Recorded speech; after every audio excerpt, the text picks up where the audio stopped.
சிவாய நம. திருச்சிற்றம்பலம்.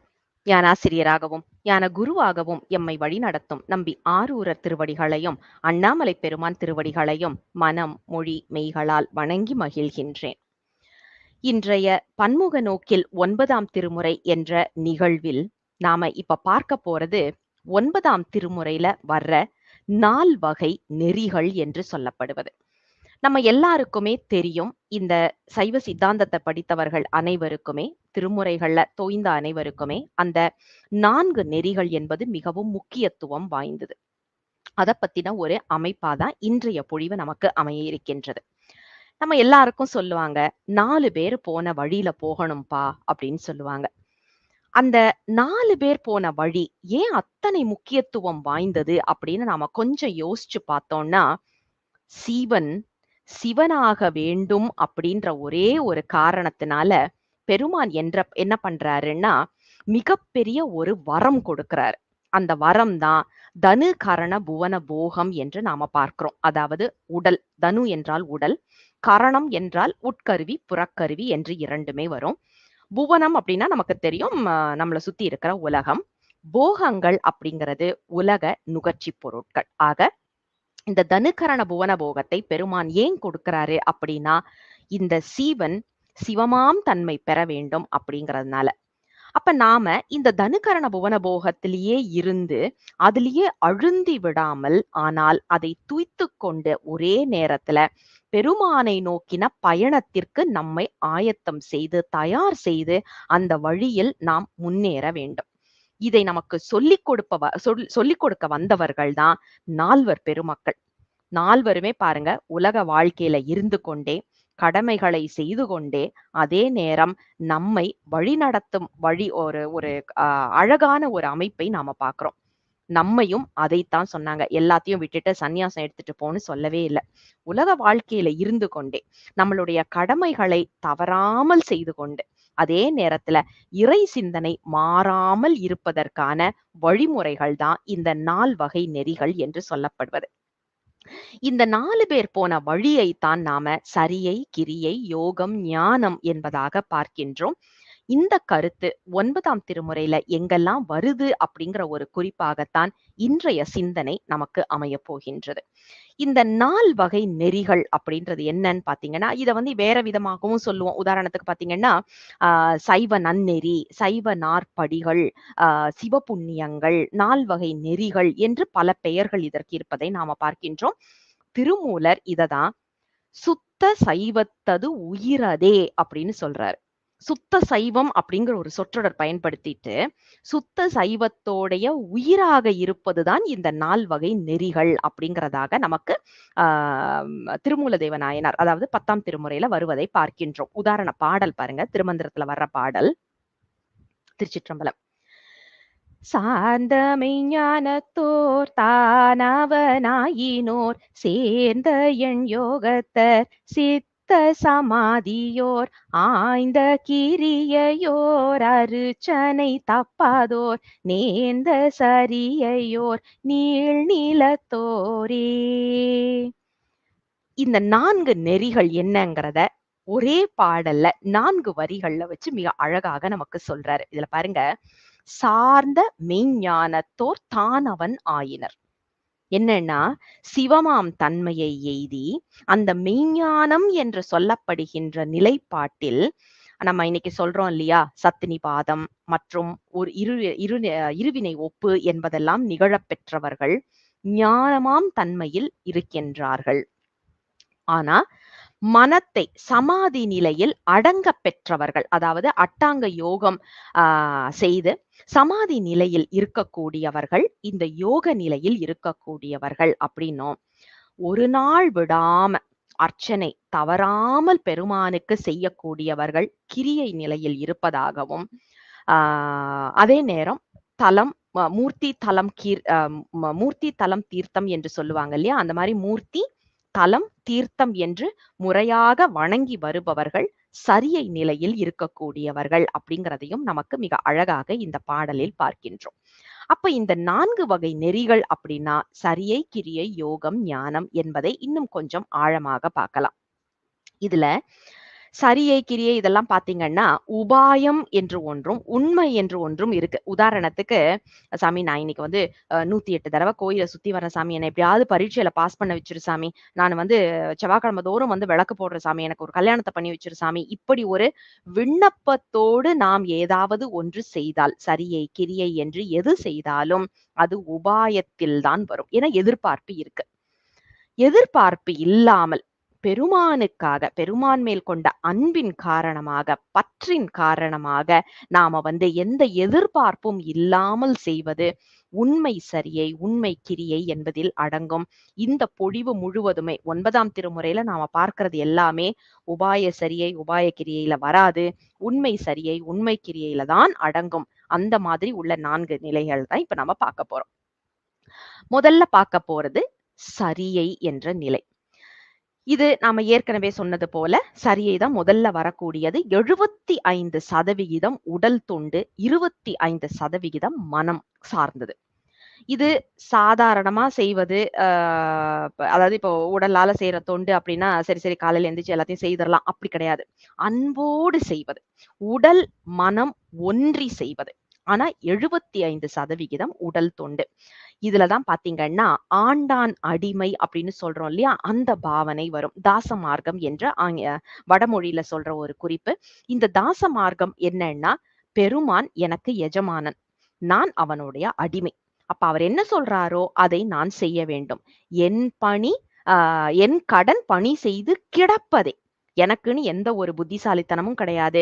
சாமி என்ன சொல்றாரோ, அத பார்த்துட்டு அப்படியே நான் செய்து கொண்டு இருக்கின்றேன். அப்படிங்கிற நிலை தான் இந்த தாச மார்க்கம் என்பதாக நாம பார்க்கின்றோம். இதுல என்ன ஒரு சிறப்பு அப்படின்னா, எல்லா அதாவது இப்போ இந்த நிலையில நிற்கின்றவர்கள், இந்த இந்த சரியை தொண்டுல நிற்கின்றவர்கள் வந்து என்ன செய்வாங்க அப்படின்னா, எந்த ஒரு ஏற்றத்தாழ்வும் இல்லாமல் அனைத்து உயிரிடத்தும் ஒரே மாதிரி அன்பு செய்யும் நிலைப்பாட்டில் இருப்பவர்களாக இருப்பார்கள். அதுதான் சரியை தொண்டு. ஏற்றத்தாழ்வு என்பது அவர்களுக்கு வரவே கூடாது. வராது. வந்ததுன்னா அது சரியை தொண்டாகவும் நிற்காது. ஆக இந்த சரியை தொண்டு என்று சொல்லப்படுவது என்ன அப்படின்னு பார்த்தோம்னா, இதுதான் ரொம்ப ரொம்ப அழகான ஒரு இடம். என்னன்னா, இன்னைக்கு நாம பார்க்குறோம். கோயிலுக்கு போறோம்.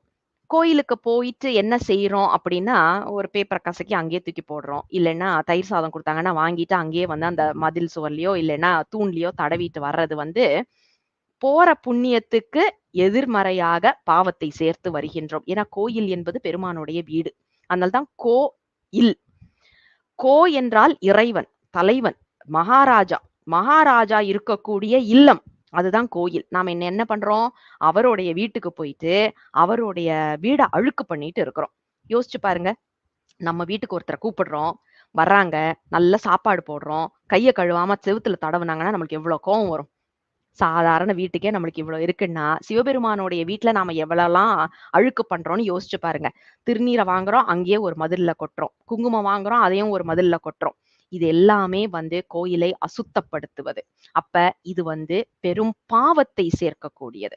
அப்ப புண்ணியம் அப்படின்னா, அதற்கு எதிர்மறையா தானே வரும். என்னன்னா, திருக்கோயில கூட்டுவது, மெழுகுவது, அத அங்க கழுவி விடுவது, திருவிளக்கு ஏற்றுவது, அப்புறம் அங்க வந்து நந்தவனம் அமைத்து அதற்கு உரம் போட்டு, சரியாக பராமரித்து வருவது, அங்க உள்ள பூ தொடுத்து, பூவ எடுத்து பூமாலை தொடுத்து, அத பெருமானுக்கு வந்து கொடுப்பது. அதே மாதிரி அம் அ அ பூஜைக்கான அந்த அ அந்த திரவியங்கள்லாம் இருக்கும் இல்லையா? அதையெல்லாம் எடுப்பது மற்றும் அந்த பூசை பொருட்கள் அது எல்லாத்தையும். அதே மாரி பூஜைக்குள்ள பொருட்களை எல்லாம் கழுவி வைக்கிறது. அம் அம் இப்ப நம்ம வந்து பெருமான வந்து வலம் வரும்போதெல்லாம் வந்து தீவர்த்தி, குடை இப்படி பிடிப்பாங்க தெரியுமா? அந்த மாதிரி உள்ளது. ஆலவட்டம் இதெல்லாம் பிடிக்கிறது. பெருமானுடைய வாகனத்தை துடைத்து, கழுவி இதையெல்லாம் பண்ணுவது. அதே மாதிரி இறைவனுடைய புகழ் பாடுவது. ஆ சிவனடியார்களை கண்டால் வணங்கி நிற்பது. அவர்களுக்கு சேவை செய்வதும் நமக்கு வந்து சரியில வரும். அதே மாதிரி உழவாரப் பணி. இத மறக்க முடியுமா? உழவாரப் பணி அப்படின்னா, பழங்கோயில்கள் எங்கெல்லாம் இருக்கோ, அதையெல்லாம் புதுப்பிப்பது. அங்க உள்ள மரம், செடி எல்லாம் மண்டி கிடந்துச்சுன்னா, அது எல்லாத்தையும் சரி செய்வது, சீர் செய்வது. இது எல்லாமே உழவாரப் பணியில வரும். இப்ப நாம கேட்கலாம், "ஏங்க நான் வந்து வெளிநாட்டுல எங்கேயோ ஒரு மூலையில உட்கார்ந்துட்டு இருக்கிறேன். இங்க கோயிலே இல்ல. அப்படிப்பட்ட ஒரு ஊர்ல நான் உட்கார்ந்துட்டு இருக்கேன். நான் எங்கங்க போய் இதெல்லாம் பண்றது? உழவாரமாவது, ஆ பூ பூச திரவியங்கள் திரட்டுவதாவது, கோயில கழுவி விடுறதா?" அப்படின்னாக்க, கவலையே படாதீங்க. உங்களுடைய பணி என்னன்னு பாருங்க. ஐடில இருக்கீங்களா? இன்னும் நல்லதா போச்சு. உங்களுக்கு பிடித்த ஒரு ஓதுவாரோ அல்லது ஒரு பேச்சாளரையோ புடிங்க.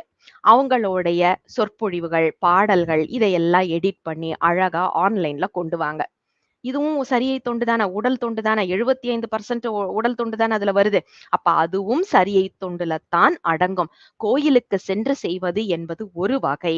கோயிலுக்கு போக முடியாதவர்கள், இந்த மாதிரி ஏதாவது ஒரு சேவை செய்வதும் நமக்கு வந்து ஆ உழவாரத்துல தான் அடங்கும். ஏன் அப்டின்னா, நாம பெருமானுடைய தொண்டில் தான் நிற்கின்றோம் அப்படிங்கிறது. இந்த சரியை தொண்டு அப்படிங்கிறதையே பார்த்தீங்கன்னா, 4 நிலைப்பாட்டுல சொல்லுவோம். சரியையில் சரியை, சரியையில் கிரியை, சரியையில் யோகம், சரியையில் ஞானம் என்பது. இந்த சரியையில் சரியை என்னன்னு பார்த்தீங்கன்னா, அ கோயில்ல விளக்கிடுதல் இந்த மாதிரி உள்ள தொண்டுகள்லாம் செய்றது சரியையில் சரியை வரும். கிரியை சரியையில் கிரியை என்னன்னு பார்த்தீங்கன்னா, ஒரு மூர்த்தி வழிபடல். ஒரே ஒரு மூர்த்தத்த நாம வழிபடுவது. அது வந்து முருகப்பெருமான், அம்பாள், இல்ல பிள்ளையார் இந்த மாரி எந்த ஒரு மூர்த்தமா இருக்கலாம். ஆனா ஒரே ஒரு மூர்த்தியை வழிபடுவது. சரியையில் யோகம் அப்படின்னா, வழிபடும் கடவுளையும், சிவனையும் தியானித்தல். ஞாபகம் வச்சுக்கோங்க.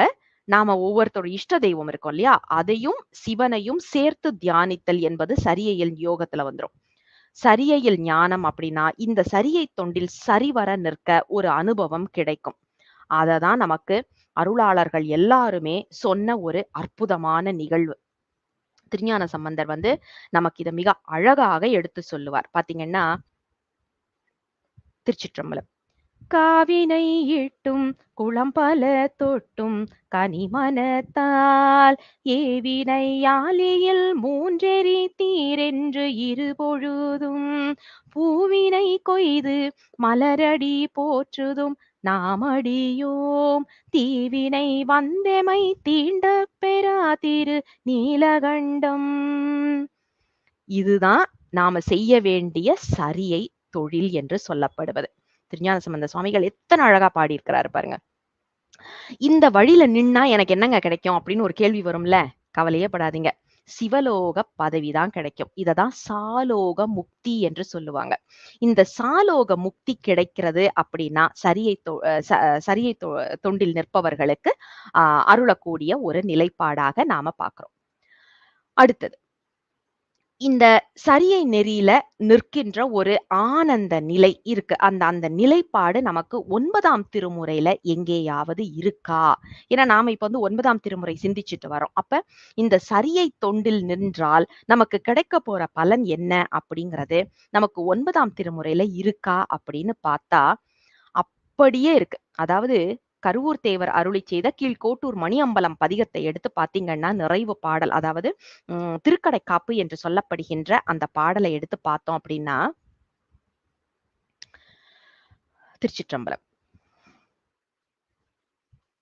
கித்தி நின்றாடும் அறிவயர் தெருவில் கெழுவு கம்பலை செய்கில் கோட்டூர் மத்தனை மணியம் பலத்துள் நின்றாடும் மைந்தனை ஆரணம் பீதற்றும் பித்தனின் மொழிந்த மணி நெடு மாலை பெரியவர் ககலிரு வீசும்பின் முத்தியம் என்றே உலகவரே துவரில் முகமலர்ந்தெதில் கொள்ளும் திருவே.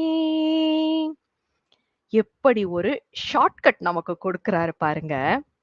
என்னன்னா, இந்த கீழ்கோட்டூர் மணி அம்பலத்துல உள்ள பதிகம் இருக்கு இல்லையா? இந்த பதிகத்தை முழுவதுமாக பாடினால் நமக்கு கிடைக்கப் போவது அழகான சாலோக முக்தி அப்படிங்கிறத நமக்கு சொல்லிட்டாரு. இப்ப நம்ம கொண்டு வந்து ஆஹா! எனக்கு ஷார்ட்கட் கிடைச்சிருச்சு. அப்ப நான் ஏன் போய் கோயிலுக்கு போய் அவ்ளோ கஷ்டப்படணும்? நான் பேசாம இந்த பதிகத்தையே படிச்சுட்டு இருந்துரலாமான்னா, அது வேலைக்கு ஆவாது. ஷார்ட்கட் எப்ப வேலை செய்யும்னா, எனக்கு கோயிலுக்கே போக முடியலைங்க. எனக்கு கால் அடிபட்டு ஆஸ்பத்திரியில நான் வந்து அட்மிட் ஆயிருக்கிறேன். இல்ல வெளியூர்ல இருக்கிறேன். நான் இருக்கிற இடத்துல கோயிலே இல்ல. நான் இந்த மாரிலாம் எதுவுமே செய்ய முடியாது. அப்படிங்கிற பட்சத்துல தான் திருமுறைகளை எடுத்து படிக்கும்போது நமக்கு அந்த பலன் கிடைக்கும். இல்லைன்னா கோயிலுக்கு போய் உழவாரம் செய்து அங்க உட்கார்ந்து இந்த பதிகத்தை படித்தால் பலன் 2 மடங்காக வரும். சோம்பேறித்தனத்திற்கு கண்டிப்பாக திருமுறைகள் துணை நிற்காது என்பதையும் இந்த இடத்துல சொல்லிக்கொள்ள கடமைப்பட்டிருக்கின்றோம். ஆக நாம செய்ய வேண்டியது 9ஆம் திருமுறை பதிகத்தை எடுத்து வைத்து முற்றோதலாக செய்யும் போது நமக்கு கண்டிப்பாக சாலோக முக்தி பெருமான் அருள் செய்வார் என்பது நமக்கு கருவூர் தேவருடைய வாக்கு. வேற யாரும் நமக்கு சொல்ல வேண்டாம். ஒரு சித்தர், அதாவது கருவில் ஊரார் என்பதனால கருவூரார்ன்ற பேர் வந்துச்சாம். அப்படிப்பட்டவர் நமக்கு சொல்லக்கூடிய அற்புதமான நிகழ்வாக இதை பார்க்கின்றோம். சரி, இப்ப சரியை பார்த்துட்டோமா? 2வது நிலையாக இருக்கக்கூடிய கிரியை. இந்த கிரியைன்னு சொல்றது 50% உடல் தொண்டு, 50% மனம் சார்ந்த தொண்டு. குரு மூலமாக சமய தீக்கை, விசேட தீக்கை, நிர்வாண தீக்கை என்பதாக பெற்று வழிபாட்டு முறையில நாம ஆன்மார்த்த பூசையாகவும் பரார்த்த பூசையாகவும் நிற்கக்கூடிய நெறிதான் இந்த கிரியை நிலை என்று சொல்லப்படுவது. அதாவது திருமலர்கள், திருமஞ்சனம் முதலியவற்றால் அழகு செய்வது, பெருமானுடைய திருமேனியை அழகு செய்வது, தூபம் தீபம் ஏற்றுவது, உபசாரங்கள் செய்வது, பெருமானை வலம் வருதல், பெருமானை பணிந்து நிற்றல், தோத்திரங்கள் பாடுவது. இதுல என்னன்னா மந்திரங்கள் ஓதுவது எல்லாமே கிரியையில வரும் அப்படின்றது நம்ம முருபழ ரத்னம் செட்டியார் அவர்கள் குறிப்பிடுற ஒரு குறிப்பாகவும் நாம இங்க நினைவுல கொள்ளணும். ஐயாவுடைய புத்தகங்கள்லாம் அத்தனை அருமையா இருக்கும். அவர் மிக அழகா மந்திரங்கள் ஓதுவது என்பது கிரியை நிலையில இருக்கிறது அப்படிங்கிறத நமக்கு எடுத்து சொல்கின்றார். இப்ப இந்த நிலைப்பாட்டுல நிற்பவர்களுக்கு எப்படிப்பட்ட ஒரு நிலைப்பாடு அப்படின்னா, நமக்கு சாமீப முக்தி என்று சொல்லப்படுகின்ற அதாவது இது எப்படின்னா, சாமீப முக்தி அப்படின்னாக்கா பெருமானுடைய பக்கத்திலேயே இருக்கக்கூடிய ஒரு நிலை. பெருமானுடைய உலகத்தில் இல்லாம பக்கத்திலேயே இருக்கக்கூடியது. இதுதான் சற்புத்திர மார்க்கம் என்று சொல்கின்றார்கள். அதாவது பெருமான் அப்பா, நாம அவருடைய மகன் மகள் அப்படின்னு எடுத்துட்டு பண்றது. இத திருமந்திரத்துல மிக அழகாக ஒரு பாடலோடு நமக்கு திருமூலர் சொல்கின்றார். திருச்சிற்றம்பலம். பூசித்தல் வாசித்தல் போற்றல் செபித்திடல் ஆசற்ற நற்றவம் வாய்மை அழுக்கின்மை நேசத்திட்டன்னமும் நீ சுத்தி செய்தல் மற்ற ஆசற்ற சற்புத்திர மார்க்கமும் ஆகுமே. அதாவது நாம என்னெல்லாம் செய்தா அது சற்புத்திர மார்க்கம் அப்படிங்கிறத பூசித்தல், பெருமானுடைய பாடல்கள், நூல்கள், புராணங்கள் வாசித்தல், போற்றுதல், செபம் செய்தல், அப்புறம் நல்ல தவங்கள் மேற்கொள்ளுதல், வாய்மை, அழுக்கின்மை, இது எல்லாமே நமக்கு சற்புத்திர மார்க்கத்தில் அமையும். இதனால் நமக்கு கிடைக்கக்கூடியது சாமீப முக்தி அப்படிங்கிறதை மிக அழகாக எடுத்து சொல்லுகின்ற பாடலாக பார்க்கின்றோம். இதுல பாத்தீங்கன்னா கிரியையில் சரியை, அதாவது பூசை பொருட்களை திரட்டுவது கிரியையில் சரியையில வரும். அடுத்தது வெளியில பூசை செய்யறது. இப்ப பெருமானுக்கு கோயிலுக்கு போய் நாம பூசை செய்யறோம் அப்படின்னா கிரியையில் கிரியையா வந்துரும். ஆனா அகப்பூசை செய்தால் அது கிரியையில் யோகமாக வரும். இந்த கிரியை நிறையில எல்லாம் நிற்கும் போது ஒரு அனுபவம் கிடைக்கும் இல்லையா, அதுதான் கிரியையில் ஞானம் என்று சொல்லப்படுவது. இததான் நமக்கு அப்பர் பெருமான் எத்தனை அழகாக சொல்கின்றார் பாருங்க. திருச்சிற்றம்பலம்.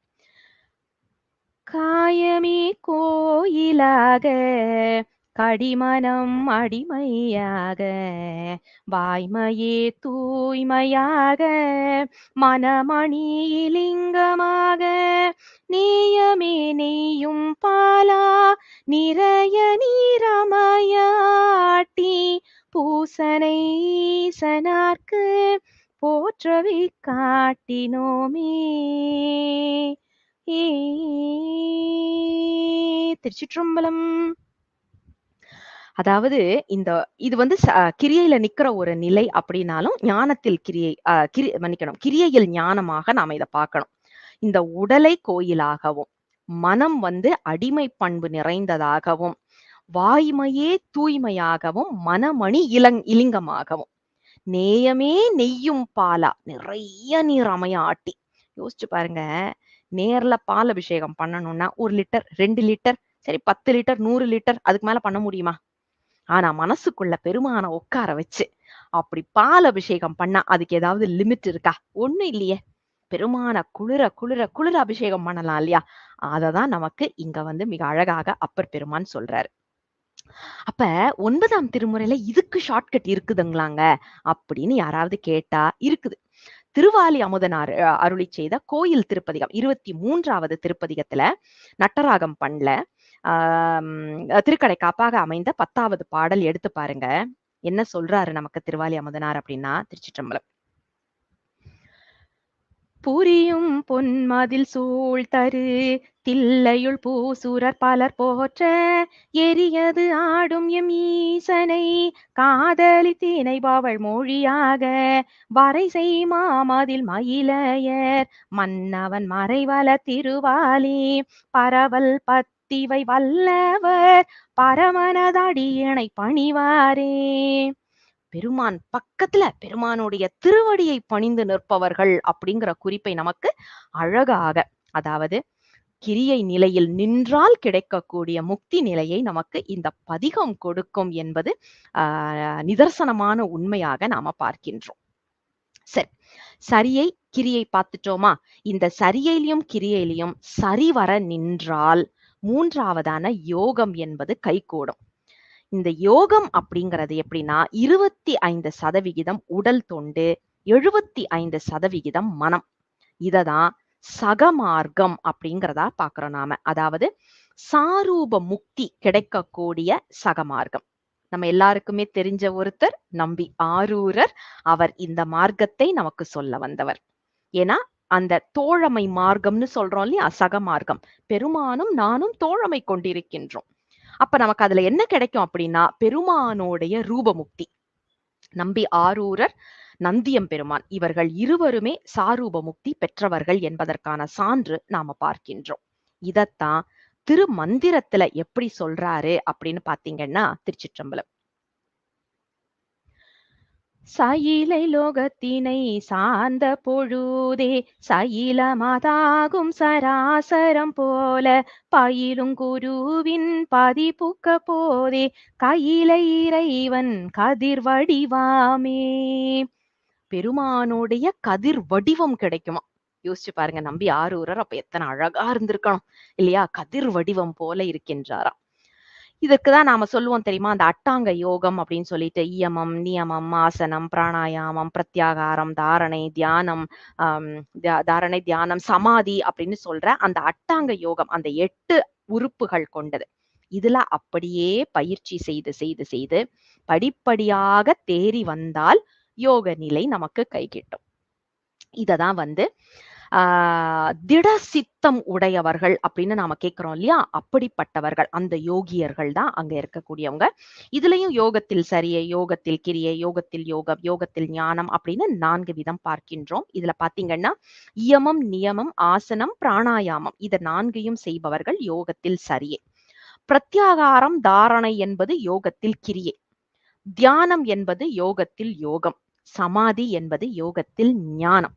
இதத்தான் நாம அந்த 4 பாதங்களாக பார்க்கின்றோம். இதுல 9ஆம் திருமுறையில ஷார்ட்கட் இருக்குதாங்க அப்படின்னு ஒரு கேள்வி வரும்ல. ஏன்னா நம்ம இப்ப அதோட சேர்த்து தானே பார்த்துட்டு இருக்கோம். 9ஆம் திருமுறையில இந்த குறிப்புகள் வருதா அப்படின்னா கண்டிப்பாக வருவதை நாம பார்க்கின்றோம். உதாரணத்துக்கு கருவூர் தேவர் அருளி செய்த திருப்பூவனம் திருப்பதிகம், அதுல வர்ற நிறைவு பாடல் பஞ்சமம் பண்ணல அமைந்தது பாடல். அதாவது திருக்கடைக்காப்பு பாடல்னு பாக்குறோம் இல்லையா, அதை எடுத்து பாத்தீங்கன்னா நமக்கு இதை மிக அழகாக எடுத்து சொல்லுகின்றார். திருச்சிற்றம்பலம். பூவணம் கோயில் கொண்டனை ஆண்ட புனிதனை வனிதை வாகனை வெண் கோவணம் கொண்டு வெண்தலை ஏந்தும் குழகனை அழகெல்லாம் நிறைந்த தீவணன் தன்னை செழுமறை தெரியும் திகழ் கருவூரனே நூரைத்த பாவன தமிழ்கள் பத்தும் வல்லார்கள் பரமனதுருவம் ஆகுவரே. திருச்சிற்றம்பலம். பரமனது உருவம் ஆகுவார்களாம். யார் அப்படின்னா இந்த திருப்பூவனம் என்ற திருத்தலத்தில் அருளி செய்யப்பட்ட இந்த பதிகத்தை பாடினால். சொன்னவர் யாரு? கருவூர் தேவர். அப்ப நமக்கு சரியை, கிரியை, யோகம் என்ற 3 நெறிகளில் நிற்பதற்கான ஒரு ஷார்ட்கட் 9ஆம் திருமுறை அப்படிங்கிறத நாம இப்போ மீண்டும் மீண்டும் நிர்ணயித்து கொண்டு வருகின்றோம். அப்ப ஞானம் இருக்காங்க அப்படின்னு ஒரு கேள்வி வரும்ல. நமக்கு ஏற்கனவே மிக அழகாக ஸ்ரீனிவாசன் ஐயா ஞானத்தை பத்தி பேசிட்டாங்க. அது திருப்பல்லாண்டுல பேசியிருக்காங்க. அதை அடியொற்றியே நாமும் இப்போது நாம கொண்டு வர போறோம். அதாவது சரியை, கிரியை, யோகம் என்ற 4லையும் நின்றால் கைவரப் பெறுவது ஞானம். இந்த ஞானம் அப்படின்னா 100% சிவோகம் பாவனையில், சிவோகத்தில் அழுந்தி இருப்பது. இதத்தான் சாயுஜ்ய முக்தி என்று சொல்வது, சன்மார்க்க நெறி என்று சொல்லுவதும். அதாவது நமக்கு மாணிக்கவாசகர் இந்த நிலையில்தான் நமக்கு போதிக்க வந்தவர். இதுல கேட்டல், சிந்தித்தல், தெளிதல், நிட்டைகூடல் என்ற 4 அங்கங்களும். இதை கேட்ட உடனே நமக்கு நம்பி ஆரூரர் திருப்பதிகம் நினைவுக்கு வந்திருக்கணும். ஏன்னா அவர் ஒரே பாடல்ல இந்த கேட்டல், சிந்தித்தல், தெளிதல், நிட்டைகூடலை பத்தி பேசியிருக்கிறத நாம ஏற்கனவே சிந்திச்சிருக்கோம் வேற ஒரு பதிவுல. இந்த 4 நிறைகள், அதாவது 4 அங்கங்கள்னு சொல்றோம் இல்லையா, அந்த அங்கங்கள்ல முறைப்படி நின்றால் அப்போதுதான் நமக்கு ஒரு பக்குவம் கிடைக்கும். அந்த பக்குவம் வந்த உடனே ஒரு குரு நமக்கு வருவார். யார் குரு அப்படின்னா, பெருமானே மனித வடிவம் தாங்கி வந்து தீட்சை கொடுத்து உபதேசம் செய்து ஞானத்தை அளித்து நமக்கு முக்தியை வழங்குவார். இதுலதான் உருவம், அருவம், அருவுருவம் என்ற 3 விதமான திருமேனிகளையும் கடந்து சச்சிதானந்தம் என்ற நிலைப்பாட்டுல, அதாவது எங்கும் நீக்கமற நிறைந்திருக்கின்ற இறைவனை அறிவினால் நாம வழிபடும் நிலையைத்தான் இந்த ஞானம் அப்படிங்கிறத சொல்றோம். திருமூலர் எவ்வளவு அழகா இத நிர்ணயம் பண்றாரு பாருங்க. சர்க்குருவின் வழிபாடே சன்மார்க்கம் அப்படிங்கிறத நமக்கு சொல்றாரு. சர்க்குரு என்பது சிவபெருமான் மட்டும்தான். நம்ம எல்லாருக்குமே தெரியும். பெருமானை வழிபடுவதுதான் சன்மார்க்கம். எப்படிப்பட்ட பெருமான் அப்படின்னா, நமக்கு உபதேச குருவாக வரக்கூடிய பெருமான். இத பாத்தீங்கன்னா திருமந்திர பாடலை நாம இப்ப பார்க்கலாம். திருச்சிற்றம்பலம். தெரிசிக்க பூசிக்க சிந்தனை செய்ய பரிசிக்க கீர்த்திக்க பாதுகம் சூட குரு பக்தி செய்யும் குவலயத்தோருக்கு தருமுக்தி சார்பூட்டும் சன்மார்க்கம் தானே. ஆக குருவை வணங்கி நிற்றல், குரு பக்தி செய்யும் குவலயத்தோருக்கு தருமுக்தி சார்பூட்டும் சன்மார்க்கம் தானே என்பதுதான் இந்த திருமந்திர பாடல். அப்ப சர்க்குரு வழிபாடு நமக்கு பெருமானிடம் செல்லக்கூடிய இந்த அதாவது நாம பெருமானை நோக்கி செல்லக்கூடிய இந்த சன்மார்க்க நெறி அப்படிங்கிறத நமக்கு சொல்றாரு. இதுல பாத்தீங்கன்னா இதுலயும் 4 ஞானத்தில் சரியை, ஞானத்தில் கிரியை, ஞானத்தில் யோகம், ஞானத்தில் ஞானம் என்று 4ஆக பார்க்கிறோம். இதுல பாத்தீங்கன்னா ஞான நூல்களை கேட்டல் ஞானத்தில் சரியை, ஞான நூல்களை சிந்தித்தல் ஞானத்தில் கிரியை, ஞான நூல்களை தெளிதல் ஞானத்தில் யோகம், ஞான நிட்டை கூடல் ஞானத்தில் ஞானம். இதுதான் இந்த 4 நிலைகளாக நாம பார்க்கிறோம். இத நமக்கு அருளாளர்கள் எல்லாருமே பாடியிருக்காங்க. ஏன்னா அருளாளர்கள் எல்லாருமே ஞான நிலையில நின்னாங்க. ஆனா நமக்கு போதிப்பதற்காக ஞான நிலையில இருந்தாலும் சரியை, ஞான நிலையில இருந்தாலும் கிரியை என்று நமக்கு போதித்தார்களே ஒழிய அவர்களெல்லாம் ஞானத்தில் தான் நின்னார்கள் என்பது நாம நினைவில் கொள்ள வேண்டும். இப்ப அப்பர் பெருமான் இந்த நிலையை எவ்வளவு அழகா நமக்கு எடுத்து சொல்றாரு பாருங்க.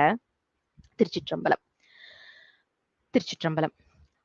உடம்பெனும் மனையகத்துள் உள்ளமே தகளியாக மடம்படும் உணர்வு நெய்யட்டி உயிரெனும் திரிமயக்கி இடம்படு ஞானத்தீயால் எரிகொள இருந்து நோக்கில் கடம்பமர் காளை தாதை கழலடி காணலாமே.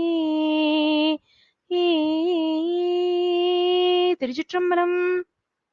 எத்தனை அழகா அந்த ஞானத்தை நமக்கு எடுத்து சொல்றாரு பாருங்களேன். உடம்பெனும் மனையகத்துள் உள்ளமே தகளியாக மடம்படும் உணர்வு நெய்யட்டி உயிரெனும் திரிமயக்கி இடம்படு ஞானத்தீயால் எரிகொள இருந்து நோக்கில் கடம்பமர் காளை, முருகப்பெருமான் என்ற காளை அவருடைய அப்பா, அவருடைய கழலடியை காணலாமே என்று நமக்கு அப்பர் பெருமான் அழகாக சொல்கின்றார். இதை சொல்லிட்டு ஞானத்தை பத்தி பேசிட்டு மாணிக்கவாசக பெருமானை பத்தி பேசாம இருக்க முடியுமா? அதற்காக ஒரு சான்று பாடல் பார்ப்போம். திருச்சிற்றம்பலம். முத்தி நெறி அறியாத மூர்க்கரோடு முயல்வேனை பத்தி நெறி அறிவித்து பழவினைகள் பாரும் வண்ணம் சித்தமலம் அருவித்து சிவமாக்கி எனையாண்ட அத்தன் எனக்கு அருளியவாறு ஆர்பெருவார் அச்சோவே. எத்தனை அழகான ஒரு பாடல் பாருங்களேன். முக்தி நெறினா என்னன்னே தெரியாத ஒரு மூர்க்கனா இருந்த என்ன பக்தி நெறிய காட்டி என்னோட பழவினைகளை அறுத்து சித்தமலம் அறுத்து சிவமாக்கி எனை ஆண்ட. யாரு செய்வா? பெருமானை தவிர இப்படி ஒரு கருணை யாரால செய்ய முடியும்னு நாம கொஞ்சம் யோசிச்சு பார்க்கணும்.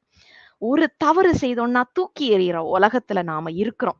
ஆனா எத்தனை தவறுகள் செய்தாலும் வாரி அணைத்துக் கொள்ளக்கூடிய, அதனாலதான் தாயினும் சிறந்த தயா என்று நமக்கு பெருமானை சொல்கின்றோம்.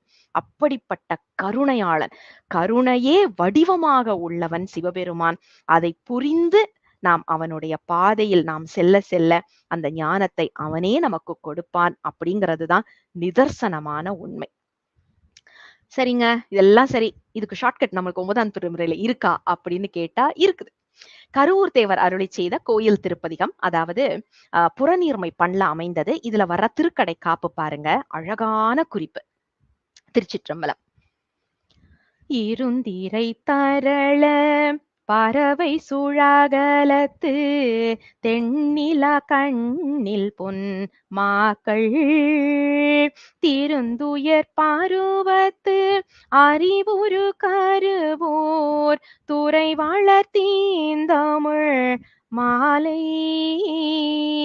பெருந்தரும் கருணை பரமர்த்தம் கோயில் பொழிலகம் குடைந்து வண்டுறங்க செருந்தி நின்றாரும்பும் பெரும் பற்ற போலியோர் திருவளர் தேரு சிற்றம்பலமே. திருச்சிற்றம்பலம். இதுல திருந்து உயிர் பருவத்து அறிவு உரு என்ற ஒரு சொற்றொடர் வருது இல்ல. என்னன்னா இந்த திருந்துகின்ற உயிர், இது எப்படிப்பட்டனா அந்த பரிபாக நிலை, இருவினை ஒப்பு இதெல்லாம் வந்த நிலையில ஞானம் பெறுவதற்கு ஏதுவான தமிழ் மாலை அப்படிங்கிற ஒரு குறிப்பை நமக்கு மிக அழகாக எடுத்து சொல்லுகின்றார். இப்ப நம்மளுடைய புரிதலுக்காக நாம இப்ப சொன்னது எல்லாத்தையும் ஒரு சின்ன சார்ட் வடிவத்துல உங்களுக்காக இங்கே கொடுக்கப்படுகின்றது. ஏன் அப்படின்னா, நாம இதுவரைக்கும் பார்த்த சரியையில் சரியை, சரியையில் கிரியை, சரியையில் யோகம், சரியையில் ஞானம் என்பதெல்லாம் நாம இங்க வந்து ஒரு சார்ட்டா பார்த்துட்டோம்னா நம்மளுக்கு ஓரளவுக்கு அது மனசுல நிக்கும் அப்படிங்கிறதுனால இதை எல்லாமே நாம ஏற்கனவே பார்த்ததுதான். ஆனா ஒரு சார்ட் வடிவத்துல இது இருக்கு. அப்ப இந்த 4 வகை நெறிகள் அப்படின்றத பாத்தீங்கன்னா, சாலோக முக்திக்கான சரியை நெறி, அதாவது தாச மார்க்கம் என்று சொல்லப்படுவதும், சாமீப முக்திக்கான கிரியை நெறி, அதாவது மகன்மை மார்க்கம் என்று சொல்லப்படுவதும், சாரூப முக்திக்கான யோக நெறி, அதாவது சகமார்க்கம் என்று சொல்லப்படுவதும், சாயுஜ்ய முக்திக்கான ஞான நெறி சன்மார்க்கம் என்பதை பத்தின குறிப்பாகவும் நாம 9ஆம் திருமுறையில வர்ற எடுத்துக்காட்டு சான்று பாடல்களோட பார்த்தோம். அதையும் சுட்டிதான் காட்டினோம்.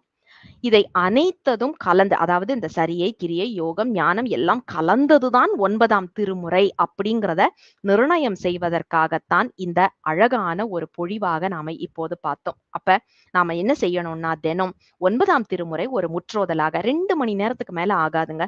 2 மணி நேரம் தான். நாங்க இப்ப அப்படிதான் செய்துட்டு வர்றோம்.